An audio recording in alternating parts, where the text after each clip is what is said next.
Why Trevor Story should not be an everyday player moving forward.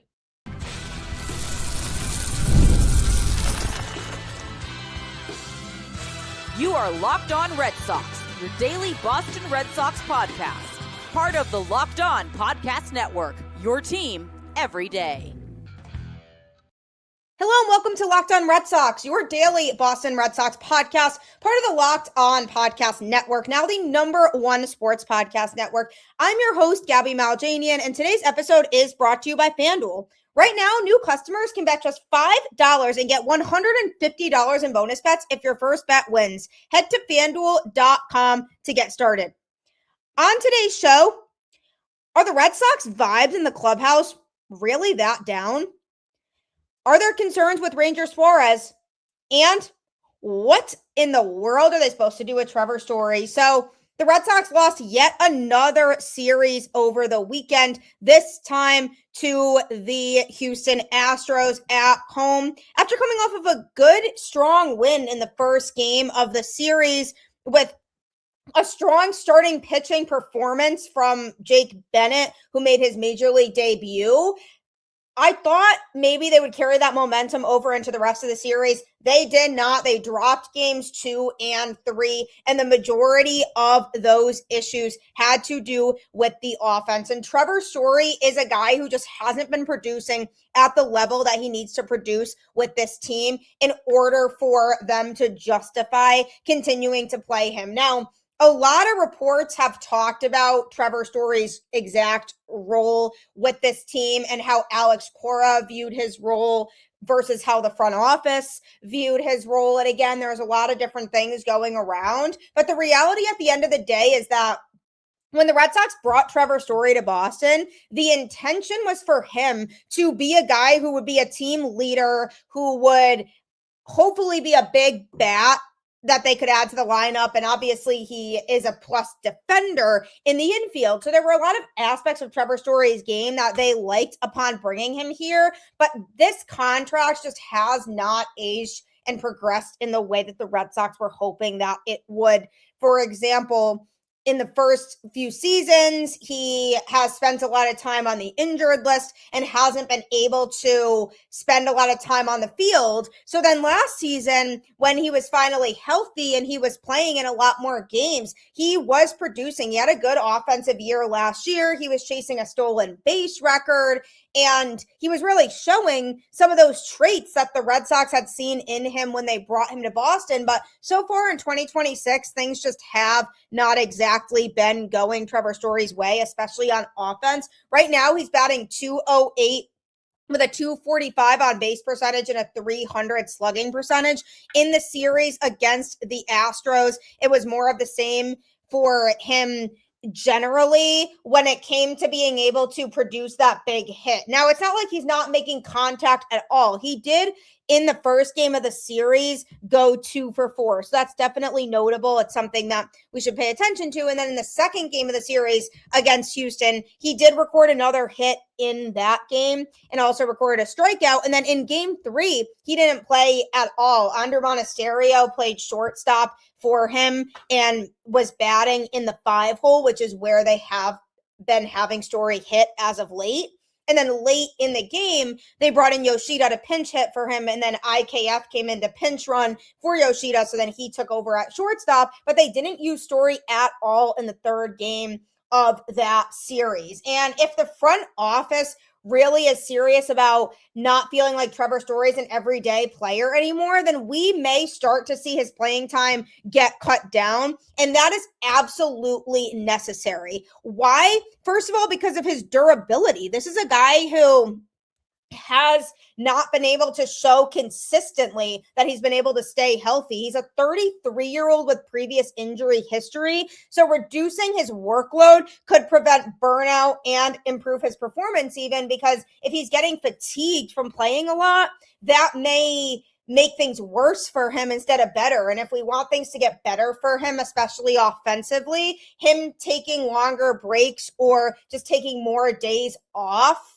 throughout the season could be really beneficial for him. he also has a very high strikeout rate right now. He's in just the 16th percentile in K percentage because he's just swinging and missing a lot, and particularly at pitches outside the zone. He's in just the 2nd percentile in chase percentage. So yes, that literally means basically bottom of the barrel, among the worst in the sport when it comes to chasing. So that's been a big problem for him. That's definitely been something that I've been concerned about with him in the entirety of his time in Boston. But this season, it really has been continuing to kill him because there will be runners on base and Story will either swing at the first pitch and ground into a double play, maybe to end the inning, or he'll strike out on a pitch well outside the zone. So that's why it's tough to justify keeping his bat in the lineup every day, because when you have a guy who's just swinging and missing a lot of the time, it's not great. His walk percentage is just 5% compared to a 29.5% K percentage. So obviously that's not ideal, and he's just swinging at pitches he shouldn't be swinging at. So if they're hoping that his offense is going to miraculously get better by him continuing to play every day, there's no evidence that suggests that's just miraculously going to improve. He's had his moments. I mean, he had a 5 RBI game recently, and I was hoping that that would be the turning point for him, and it wasn't. And he has days where he'll string together a couple hits, but he's not that guy that you can turn to and say, okay, I want Trevor Story up with runners on base. So if he's getting more rest, you're not really missing a lot offensively, because it's not like he's this strong bat in the lineup. So that's another reason why it might be worth giving him more rest or just giving him days off more often than maybe what he's used to. Defensive decline is also a thing. So his range and high error rate are definitely some concerns. So essentially what range is it refers to a fielder's ability to cover ground and reach batted balls in all directions, left, right, forward, backward, from their starting position. So a player with good range can track down more balls and convert them into outs. And that a lot of times involves really good speed, body control, and quick first steps to reach balls that an average fielder cannot. And while Trevor Story used to have really good range, he is declining a little bit in that category. And that definitely does have to do with age, I'm sure, being a factor. And it's a crucial stat for evaluating a fielder's actual impact because it highlights players who can turn potential hits into outs. So it measures an overall ability to make plays, and there's some concerns with his decline in that regard and an increase in errors overall. So far this season, he's made 4 errors, and that doesn't seem like a lot, but it is relatively significant if you think about what that could trend towards as the season continues to progress. He has a 965 fielding percentage, and he has 35 putouts and 76 assists on the season over 115 opportunities right now. So if his defense is also starting to be a little bit of a decline, there's not really a reason for the Red Sox to be adamant on him being an everyday player. Now, granted, it's harder than it seems to just tell him he's not going to be an everyday player anymore, because he has stated that his goal is to play 155 plus games, noting that he feels as strong as he has at any point in his career. So obviously his plan is to be an everyday player. And he has a mentality of believing in pushing through slumps by playing rather than taking days off. So he believes that in order for him to get going, he needs to play more. So mentally, that might bring him down a little bit if he takes days off more. And his role with the team, I mean, he's a veteran on this team and he's supposed to be looked at as a leader. So he's somebody who's kind of aimed at setting a standard for younger players. So if he doesn't play as much, that's less time for the younger players to really model his game. And his productive 2025 season and trying to build on that from last year is another reason why he might want to play every day.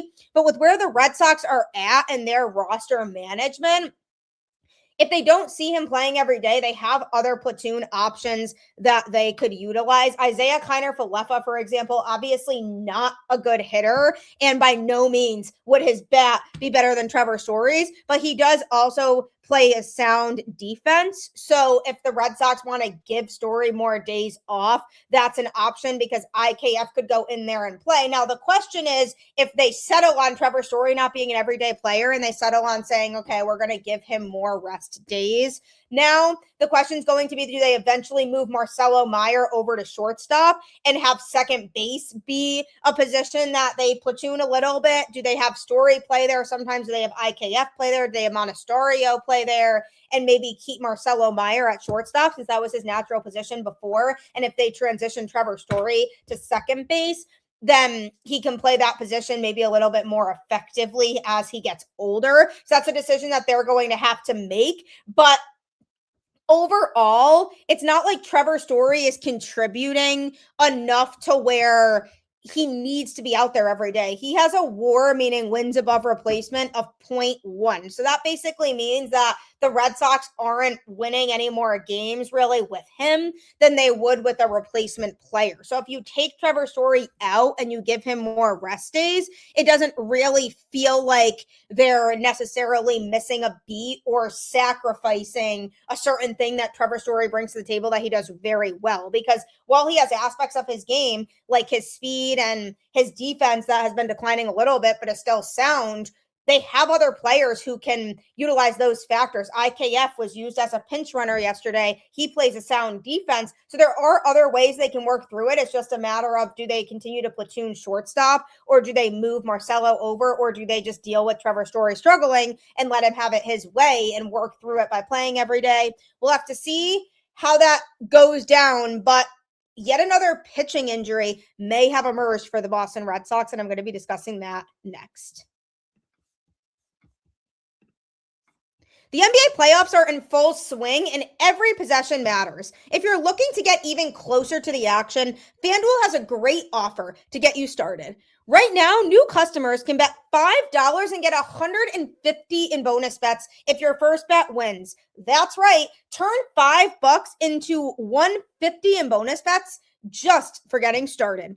I really like using FanDuel during the playoffs because everything that I need is right there in one place. Whether you're looking at player props or just following your favorite stars, it adds another level of excitement to every game. For example, now that we have a Pistons series that they are going to be playing, and the Knicks are going to be playing a series in the Eastern Conference, you can look at their opponents and bet on if you think those two teams are going to win their respective series or if their opponent's going to win. It's really up to you what kind of bet you want to make, but the payouts can be really strong. Head to FanDuel.com to get started. FanDuel, play your game. It's a great way to win lots of money. And also, don't forget to check out the Everydayer Club for ad-free episodes and access to a group chat with me as well as other listeners of this show. Tap the link in the show notes or go to lockedonredsox.supercast.com. The great thing about the Everydayer Club is that it gives you so many perks. There's a Discord server that you'll be able to join to interact with myself and other Red Sox fans, particularly during the games and everybody crashing out together. And you also can get one-on-one texting with me if you check out the All Access tier. So make sure you check out the Everydayer Club today. Disappointing series for the Boston Red Sox against the Houston Astros as the Astros continue to just own the Boston Red Sox. Simply put, I mean, really, as of recent history and the last few seasons in particular, the Red Sox just can't seem to beat the Astros, whether it's at home or it's on the road. And it's frustrating. And I'm just talking in general. because it just seems like the Astros just have our number historically as of late, and they swept us in Houston this year, and they took 2 of 3 from us in Boston. So it's unfortunate because they're just not beating other teams. It's only the Red Sox that they're beating, but that's just the story of how this season is going. And with the way that things have gone down for this Red Sox team, one could say, well, it can only go up from here. Unfortunately not, as the Red Sox are dealing with another situation with one of their pitchers, this time with Ranger Suárez, who pitched in the final game of the series against the Astros yesterday, in which the Red Sox fell 3-1 in 10 innings. And Suarez was dealing. He threw 4 innings, giving up just 3 hits and no runs, walked 1 and struck out 3. So because he was cruising, it was assumed that he would go back out there for the 5th inning because he had only thrown 70 pitches and 46 of them went for strikes. His earned run average is now down to a 2.77. So it seems like he's really starting to figure things out and be the Ranger Suárez that the Red Sox paid for, because he had a couple rough starts early on in the season, but his last few outings have been overall really strong. Didn't have his best outing against the Yankees, but that was kind of sandwiched in between dominant outings. So really like to see that from Suarez. But when he didn't come back out there for the 5th inning, it was a concern. And I was like, well, he was only at 70 pitches. So obviously something's going on here. What is it? So he exited his start with right hamstring tightness. The Red Sox ended up announcing later. And he's hopeful he will be ready to go for his next scheduled start. The Red Sox are not planning on sending him for an MRI. He was pretty confident following the game yesterday that he'll avoid a stint on the injured list, stating that he did deal with a similar situation last season. He's going to remain in Boston and not travel with the team to Detroit for a 3-game set beginning today. And he'll be monitored by the training staff. So the hope is that he'll be able to go for his next outing, which is right now tentatively set to come Friday at home versus the Rays. So obviously that's not nearly as bad of news as it could have been, because when a player gets pulled that early in an outing, you think, oh no, there's definitely an injury. But the good news is it's not an arm injury. Hamstring tightness is definitely something that he just needs to be able to rest ideally, and he can come back from. Once you start hearing about injuries or soreness in the arm for a pitcher, that's when things could go downhill really fast. So I was relieved when I saw that it wasn't an arm issue and that it was hamstring tightness. So the good news is that he feels hopeful that he can avoid the injured list and be good to go for his next start. Now, here's why this is so relevant right now, because this is a Boston Red Sox team that, quite honestly, can't really afford any more injuries to their pitching rotation. Garrett Crochet's on the IL. Sonny Gray's on the IL. Ranger Suárez now dealing with what he's dealing with. Brayan Bello continuing to absolutely struggle on the mound. So now Connolly Early is kind of the biggest starter right now that hasn't had any sort of major problems health-wise or with his performances. Didn't have his best performance in this series against Houston. He pitched in the Saturday game in which the Red Sox lost 6-3. He threw 4 innings in that game, giving up 6 hits and 5 earned runs with 3 walks and 3 strikeouts. So it just wasn't his best stuff. He threw 77 pitches with 50 of them going for strikes and now has a 3.79 ERA on the season. So he admitted that he didn't feel great, and that was fine. But overall, Connolly Early's been reliable, and I really like what I've seen from him. Peyton Tolley also generally has been effective. He came up once they put Sonny Gray on the IL. And then Jake Bennett got called up from AAA Worcester to make his MLB debut on Friday night, because that was supposed to be Garrett Crochet's start, but then he got placed on the injured list for precautionary reasons. So Jake Bennett got to make his major league debut, and he really impressed in his outing on Friday night. He was able to get the win in that game. The Red Sox won 3-1. He threw 5 innings, giving up 5 hits and just 1 earned run that came on a homer. He gave up 2 walks and 3 strikeouts, and he threw 85 pitches with 58 strikes. So his earned run average is a 1.8 on the season. he dominated, and I really liked what I saw from him. So between Connolly Early, Peyton Tolley, and Jake Bennett now, that's 3 young pitchers that have all performed generally pretty well this season. Then there's Brayan Bello, who continues to struggle. Now, obviously, Ranger Suárez said that he's hopeful he won't end up on the injured list, but if he does, that's significant for the Red Sox because the Red Sox are kind of running out of depth right now when it comes to guys who can fill in, because Cutter Crawford, Patrick Sandoval, and Tyler Uberstein are all pitchers who could have been options, but they've all been shut down from throwing. Guys who have been injured. Johan Oviedo, same thing. He falls into that category of pitchers who are shut down at the moment and aren't able to come in and be of assistance. So do the Red Sox have other pitchers in AAA Worcester? Yes, but Jake Bennett very clearly was the most effective starter in Worcester's rotation generally so far to start the season, and he came up already. So now if you add Suarez to the IL with Sonny Gray and Garrett Crochet already on there, you're then looking at maybe a week and a half stretch-ish, depending on what happens with Sonny Gray, if he gets activated right away or he rehabs or what they do with him. Then you're looking at yet another spot in the rotation you have to fill in the interim, and they just don't have a lot of options in AAA right now. And then there's also the Brayan Bello issue that I talked about on the show last week of, is Brayan Bello going to stay in the rotation for now because of the fact that he's been struggling significantly to start the season. He's just having really short outings, and he's just giving up a lot of runs, and he does not seem to be able to figure it out.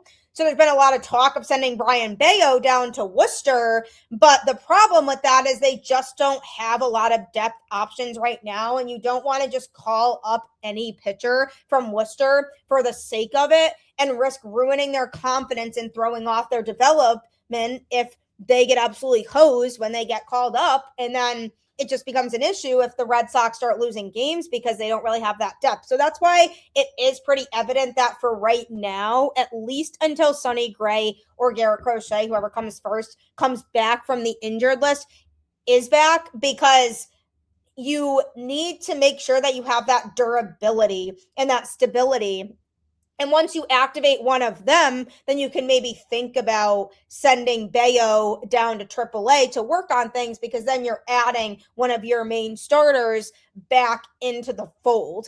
But say Garrett Crochet needs more time on the IL, or say Sonny Gray has a setback, and then Ranger Suárez has to end up going on the IL because maybe he continues to be in pain and his next start comes up and he's not feeling it because he's still hurt and they have to place him on the injured list, then you're adding a third pitcher into the mix. And then it becomes more evident why Brayan Bello is still on the major league team for right now. So injuries obviously are part of the game, and the Red Sox definitely have pitching talent in their system, but you need to be careful about who you call up when, because you don't want to call up a guy who's coming off of a rough outing in AAA because his confidence may not be fully all there to make a major league start. You don't want to call up guys too prematurely who you may not feel are ready for the big show yet, because you don't want to risk destroying that confidence that they have. With Jake Bennett, he was dominating so much in AAA that it made a lot of sense to call him up when Garrett Crochet got hurt. But with all the pitching injuries that they have right now and guys who are on the IL and can't contribute, it puts them in an interesting spot. So all eyes are on Ranger Suárez right now, because ideally he would avoid a trip on the injured list and would be able to throw in his next outing and would feel good and would continue to shove, because the Red Sox definitely just cannot afford, unfortunately, to have more injuries to this pitching rotation right now. But I really like Ranger Suárez, and I like a lot of what I've seen from him. He seems to be really starting to figure things out and pitch with a lot more confidence, which is hopefully going to help propel him through the rest of the season, because this is exactly the version of him that the Red Sox were hoping for when they brought him in here. So hopefully he continues to pitch consistently well, and hopefully he can make his next start, because if he can't, that could be a huge concern for Boston. So let's pray for the best there. But coming up, are the Red Sox clubhouse vibes right now at an all-time low? If you've got a sweet tooth like I do, you know how tough it is to find that perfect treat without all the sugar. That's why the Confetti Craze 5-Hour Energy Shot brings that nostalgic flavor back in a whole new way. This is that classic taste you remember, but with a tasty caffeine boost and zero sugar. It's a quick, easy way to satisfy that sweet craving while keeping things simple and on the go. I've always loved birthday cake, but I can't be eating sweets all day, so essentially this is a perfect alternative for me. It's become my go-to when I want something sweet without going overboard. The Funfetti flavor is back on 5hourenergy.com or Amazon. Crack open Confetti Craze 5-Hour Energy Shot today. If you are looking for an excuse to have something really sweet, but you feel guilty about loading up on sugar all the time, these drinks are so addicting, but they are so good, and you'll feel like you're being a little bit healthier, but also getting those same flavors. So I highly recommend trying them because the flavors are so much fun too. Well, prior to this season starting, one of the biggest things that I emphasized when it came to this Boston Red Sox team is how much not bringing Alex Bregman back might come back to haunt this team later on, because he brings a sense of leadership off the field that you don't just see in every veteran in this sport. And people around the Red Sox just raved about his presence and how much of a difference he made being there. He was great with the young guys like Roman Anthony and Marcelo Meyer, and they really looked up to him. And now that they lost Bregman, you can say what you want about his on-the-field performance, whether he wasn't always consistent at the plate and all that, but the off-the-field performance is truly something that is missed with this current group of Red Sox players. They don't have a veteran now who's stepping up to fill that role on this team that Bregman held. And there's definitely been some frustration when it comes to this Boston Red Sox team, which makes a lot of sense. I mean, if I were in their shoes, I would be frustrated too. But Willson Contreras essentially was talking about Alex Cora and the firing and the Red Sox struggles. And he got asked if guys are pressing more because of the firings last weekend, or guys intent on getting off to a better start in the fresh start. And he said, actually, no, I think it's different that Alex is not here. It's already over. But I feel like the guys are, after Cora got released or fired, the guys got loose a little more because I feel like the tension was gone. But it's really hard when you go up to bat. And if you look at the scoreboard, your numbers are not there in May. I mean, like I say, it's easy to fall in that trap of the numbers. I've done it before, but with a young group of guys, I guess we have to be patient. But at the same time, they're working hard. They have a really good work ethic. They're willing to listen. That's why I said, I keep saying the mental preparation is really important. So then he got asked, why do you think the tension was gone? And he said, that's a good question. I don't know. I haven't dug into that too deep, but that's what I felt. That's my own opinion. When Alex wasn't in the dugout, the team was like, and then he made a little bit of an exhale noise.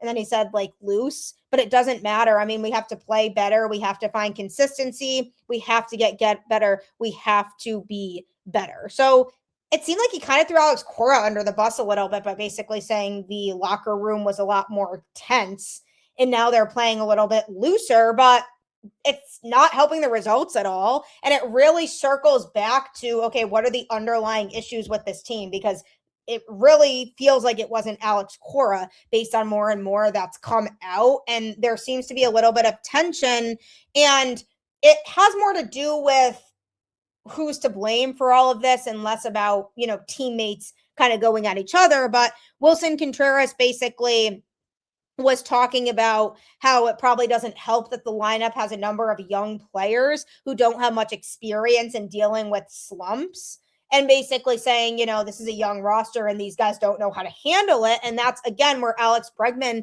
could come in, because this was a guy who last year was able to work with the young players and was able to help get them out of slumps, or at least mentally help them through it to be stronger and be able to work through something like that. And they don't have anybody who's able to help the young guys with that now. And minutes after Contreras said that, Marcelo Meyer seemed to take exception to that explanation. He said, to me, that's just kind of an excuse. Blame the young guys. But at the end of the day, we're all playing baseball. We're all pros. We all know what we need to do. I don't think we're doing a good job with runners in scoring position. When you don't do that, you don't score runs. So obviously, was he upset with Wilson Contreras? Maybe not. It could have been more him saying, like, obviously we do have young players on this team, but why are we using that as an excuse? Like, why are the young players being abstracted of all blame for the situation? Like, even though we're young, we should still be stepping up and performing too. And Marcelo is a guy who's definitely been finding his groove as of late. He's just swinging the bat a lot better. And I think it's because he's getting more consistent playing time, because he was being platooned a lot prior, and now he's getting more playing time consistently. And I'm sure that's definitely helping him, not only with his confidence, but also with his play on the field. And the reason that it feels maybe like there's some disconnect there is because everybody's frustrated that they're not playing well. There's no doubt about that. And it feels like Wilson Contreras isn't necessarily happy with the way fully that the roster is designed. And Marcelo is basically saying, like, well, we're all at fault here. We all need to play better. Like, why are the young guys not being held to the same standard? So it seems like it's a little bit of a mess. And all of that screams Alex Bregman being back here as a clubhouse leader would have been highly beneficial for a team full of young players. And I said that going into the season. I said, well, if they don't have Alex Bregman anymore, who's going to step into that role of filling his shoes as the leader on this team? And while it feels like it should be Trevor Story and Wilson Contreras, veterans who have been around the game for a while, Jarren Duran should also be somebody in that conversation, because he's the longest tenured position player on the team. And he had a really good 2024 season, and he struggled last year, and he's struggling a little bit this year. And I know he was dealing with a lot of things off the field over the last couple seasons too, but he's got to step up a little bit more as a leader. The problem is they just don't have that defined leader that they had in Alex Bregman now, and that's really shining through, because I think it's really hard for some of these players to work through it when they're struggling, and they could lean on Alex last year for support during that time, a guy who's had such a decorative career and has been through many slumps over the course of that career, because that's part of the game. That's such a sport that involves so many games and just so much focus all the time. And not everything's going to go your way all the time over a 162 game season. So the issue primarily seems to be that they just don't have that clubhouse leader. They're missing that presence that Bregman provided. Is that something that maybe they search for at the trade deadline? Do they try to get somebody who can serve as a mentor to these guys? Do they just kind of wave the white flag on this year and say, okay, we're probably not going to contend this year, so for next year, we need to get a veteran to pair with these young players, because this is a young roster overall, and you need to be able to have those vets that are going to step up. So does somebody step up? Do they bring in somebody who can step up? Time will certainly tell, but thanks so much as always for tuning in to Locked On Red Sox and making it your first listen of every single day. Make sure you subscribe and follow the show on any podcast platform so you get all of the latest episodes. You can also find me on social media. I'm on Twitter at Gabby Maljanian and on Instagram at Gabby_Maljanian10. You can also follow the show on Twitter at LO_Red Sox. Plus, if you never miss an episode, the Everydayer Club is built for you. Get Locked On Red Sox ad-free, plus members-only Discord access and more. Head to LockedOnRedSox.supercast.com to join the club. For those of you on video, I now send you to the first ever 24/7 National Locked On Podcast Network YouTube channel. On audio, for your second listen, go check out Locked On MLB.